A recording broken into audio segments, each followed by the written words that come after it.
jantung merupakan salah satu penyebab utama kematian di dunia.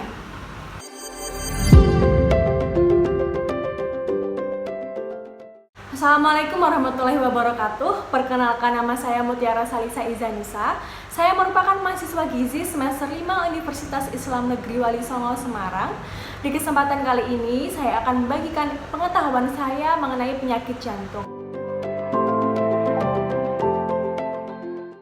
Nah, kalian tahu kan, jantung merupakan salah satu organ terpenting dalam tubuh manusia yang berfungsi memompa dan menyebarkan darah dengan mengangkut oksigen ke seluruh tubuh. Penyakit jantung biasanya terjadi karena kerusakan sel otot-otot jantung dalam memompa darah ke seluruh tubuh, yang disebabkan kekurangan oksigen yang dibawa darah ke pembuluh darah di jantung, atau juga karena terjadi kejang pada otot jantung yang menyebabkan kegagalan organ jantung dalam memompa darah, sehingga menyebabkan kondisi jantung tidak dapat melaksanakan fungsinya dengan baik. Terdapat beberapa faktor risiko pemicu penyakit jantung. Di antaranya adalah yang pertama ada usia. Semakin bertambahnya usia seseorang, semakin tinggi risiko terkena penyakit jantung. Usia berisiko untuk pria yaitu ketika memasuki usia 45 tahun dan wanita ketika memasuki usia 55 tahun atau yang mengalami menopause dini. Selanjutnya, riwayat keluarga dan genetik. Adanya riwayat penyakit keluarga merupakan faktor risiko yang kuat, mesti faktor risiko lain juga dipertimbangkan. Yang ketiga yaitu diabetes. Diabetes dapat meningkatkan risiko penyakit jantung dan terjadi pada usia yang lebih muda. Diabetes dapat menyebabkan penebalan dinding pembuluh darah sehingga menghambat aliran darah. Yang selanjutnya yaitu obesitas. Obesitas dapat meningkatkan tekanan darah dan ketidaknormalan lemak. Hal ini berisiko menyebabkan penyakit jantung. Selanjutnya yaitu tekanan darah tinggi.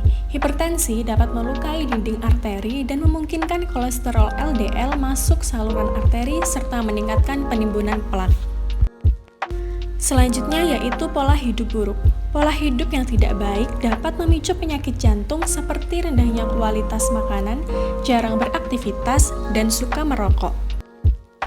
Dan yang terakhir yaitu stres. Kondisi stres dapat mengaktifkan respon neurohormonal yang menyebabkan peningkatan nadi, tekanan darah, dan kerja jantung.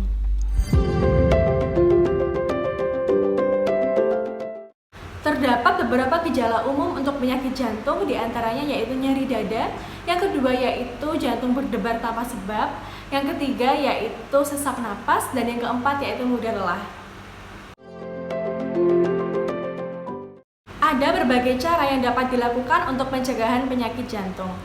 Di antaranya adalah jaga tekanan darah, kadar kolesterol, dan gula darah pada nilai ideal, berhenti merokok, berolahraga secara teratur, dan mengatur pola makan.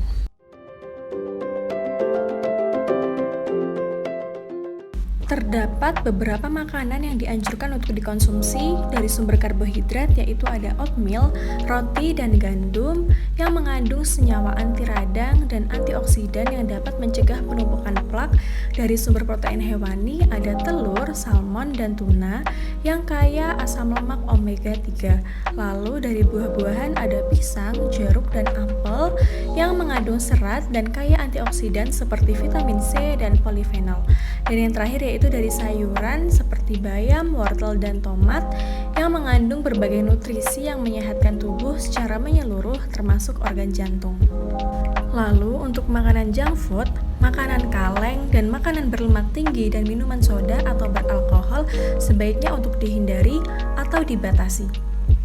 Selanjutnya yaitu prinsip dan cara diet untuk penyakit jantung. Yang pertama yaitu energi cukup untuk mencapai dan mempertahankan berat badan normal. Yang kedua protein cukup yaitu 0,8 gram per kilogram berat badan. Yang ketiga lemak sedang yaitu 25-30% dari kebutuhan energi total, 10% berasal dari lemak jenuh, dan 10-15% lemak tidak jenuh. Yang keempat yaitu kolesterol rendah terutama jika disertai dengan dislipidemia. Yang kelima vitamin dan mineral cukup, hindari penggunaan suplemen kalium, kalsium, dan magnesium jika tidak dibutuhkan. Yang keenam, garam rendah 2-3 gram per hari jika disertai hipertensi atau edema. Yang ketujuh, makanan mudah cerna dan tidak menimbulkan gas. Dan yang terakhir yaitu serat cukup untuk menghindari konstipasi. Selanjutnya yaitu jenis diet jantung. Diet jantung 1 untuk pasien penyakit jantung akut, bentuk diet makanan cair 1 sampai 1,5 liter hanya 1 sampai 3 hari karena energi rendah. Yang kedua yaitu diet jantung 2. Setelah fase akut dapat teratasi, perpindahan dari diet jantung 1 bentuk saring atau lunak. Diet jantung 3 yaitu untuk pasien jantung dengan kondisi yang tidak terlalu berat, bentuk makanan yaitu lunak atau biasa. Lalu diet jantung 4, pasien jantung dengan keadaan ringan, bentuk makanan biasa. Sekian untuk penjelasan tentang penyakit jantung pada kesempatan kali ini. Ayo kita jaga kesehatan jantung kita, gizi tepat untuk jantung yang sehat. Terima kasih. Wassalamualaikum warahmatullahi wabarakatuh.